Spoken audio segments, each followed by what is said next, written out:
अब खबर बिहार के मोतिहारी से, जहां पर नूह जैसी साजिश को अंजाम देने की कोशिश हुई है। एक बार फिर शोभा यात्रा पर अटैक किया गया। मोतिहारी के पीपरा गांव का यह पूरा मामला है, जहां नागपंचमी पर महावीरी झंडा यात्रा को टारगेट किया गया।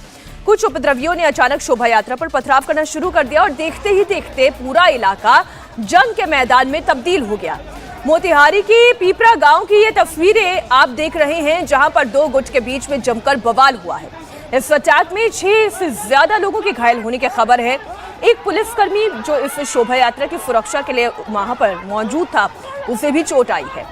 पूर्वी चंपारण जिले में 3 जगहों पर दंगे की साजिश की गई है। वहीं बिहार के बगहा में भी हिंसा और बवाल की घटना को अंजाम दिया गया है। नागपंचमी पर यह यात्रा गाजे बाजे के साथ निकाली जा रही थी, तभी पीपरा गांव में कुछ उपद्रवियों ने पत्थरबाजी शुरू कर दी। घरों की छतों से पथराव की तस्वीरें भी सामने आई। पूरी साजिश के तहत यह हमला किया गया और अचानक यात्रा पर पत्थरों की बारिश होने लगी। इस यात्रा में पुलिस की टीम भी मौजूद थी और हमले में एक पुलिसकर्मी को भी चोट आई है। पुलिस ने तुरंत एक्शन लेते हुए मामले पर काबू पा लिया और अब आरोपियों की तलाश में दबिश दी जा रही है। चलाओ चलाओ इटा चला, चलाओ इटा चला, चलाओ इटा चला, चलाओ इटा चला, चलाओ चलाओ इटा चला, भाग ना, कुछ भाग ना, हट, चलाओ चलाओ।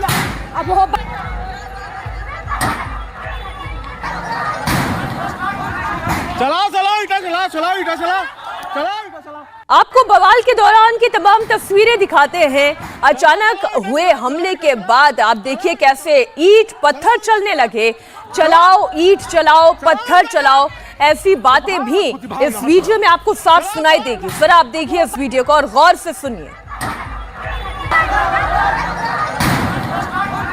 चलाओ चलाओ इटा चला, चलाओ इटा चला, चलाओ इटा चला, चलाओ इटा चला, चलाओ चलाओ इटा चला।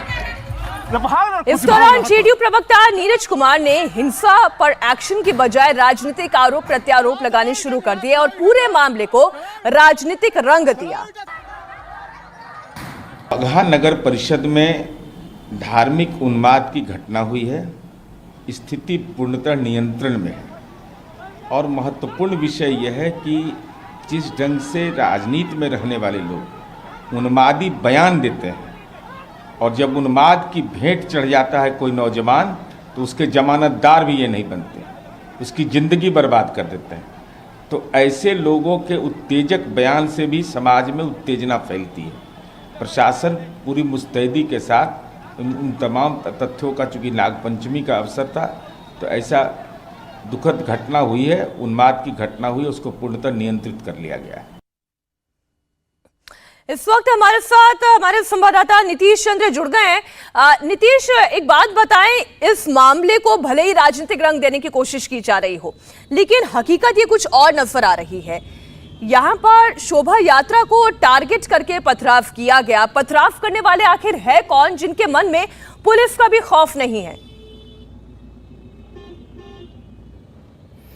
जी हाँ, बिल्कुल, और इसी बात को पुलिस देख रही है, जांच कर रही है कि आखिर ये कौन लोग थे, मकसद क्या था। क्योंकि 2 जगह देखिए मोतिहारी से खबरें आई हैं, एक दरपा थाना क्षेत्र इलाका और दूसरी घटना हुई है मेहसी थाना क्षेत्र इलाके में।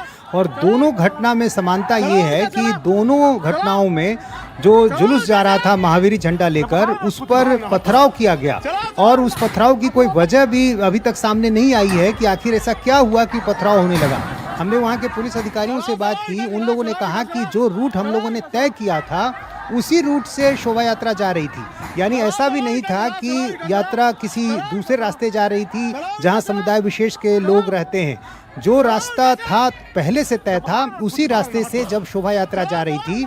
ये जरूर है कि रास्ते में कुछ इलाके ऐसे थे जो अल्पसंख्यक समुदाय बहुल इलाके थे, तो उस इलाके में घर की छतों से पथराव शुरू हुआ और जैसे ही पथराव शुरू हुआ तो जाहिर है फिर दूसरी तरफ से भी प्रतिक्रियाएं हुई और उसके बाद घटनाएं बढ़ी हैं। तो अब ये देखना होगा कि आखिर ये क्या मकसद था। कोई साजिश तो नहीं थी, आखिर घर की छत से पथराव हुआ तो क्यों हुआ, घर की छत पर क्या पहले से ईंट पत्थर रखे हुए थे, इन सारी चीज़ों की जांच पड़ताल पुलिस कर रही है।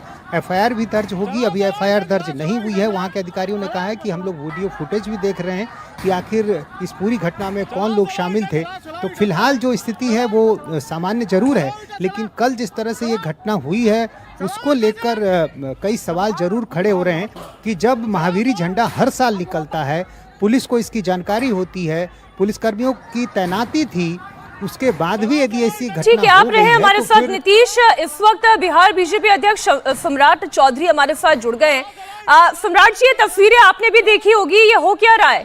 ये मोहल्ले से शोभा यात्रा का गुजरना और फिर पथराव हो जाना, पहली नजर में क्या नजर आता है? देखिए, अत्यंत ही दुर्भाग्यपूर्ण है। लगातार जिस तरह के तुष्टीकरण के चक्कर में नीतीश कुमार जी के राज्य में बिहार की स्थिति की उत्पन्न हुई है, उससे यह स्पष्ट झलकता है कि आप देखिए कि किसी जुलूस पर पत्थरबाजी करने का काम तुष्टीकरण के चक्कर में हो रहा है और नीतीश कुमार जी से बिहार नहीं संभल रहा है। बिहार के लोग पूरी तरह तहमाहिमाम है कि अब जो स्थिति है बिहार की, पूरी तरह failure of rule of law जिसको कहते हैं, कानून का राज समाप्त हो गया। तो ऐसे परिस्थिति में बिहार पूरी तरह जल रहा है और अपराधी क्योंकि सरकार में आ गए हैं, लालू प्रसाद जी के सत्ता में आने के बाद उनके अपराधी जो है वो खुलकर रोड पर नाटक करने का काम कर रहे हैं। तो ये लेकिन इसके ठीक उलट सम्राट जी, अभी अभी जेडीयू प्रवक्ता नीरज कुमार का बयान हम सुन रहे थे, वो तो ये कह रहे हैं कि ये तो विरोधियों की साजिश है। आप एक चीज समझिए मीनाक्षी जी, इसमें विरोधी वहाँ पत्थर फेंकने गए क्या?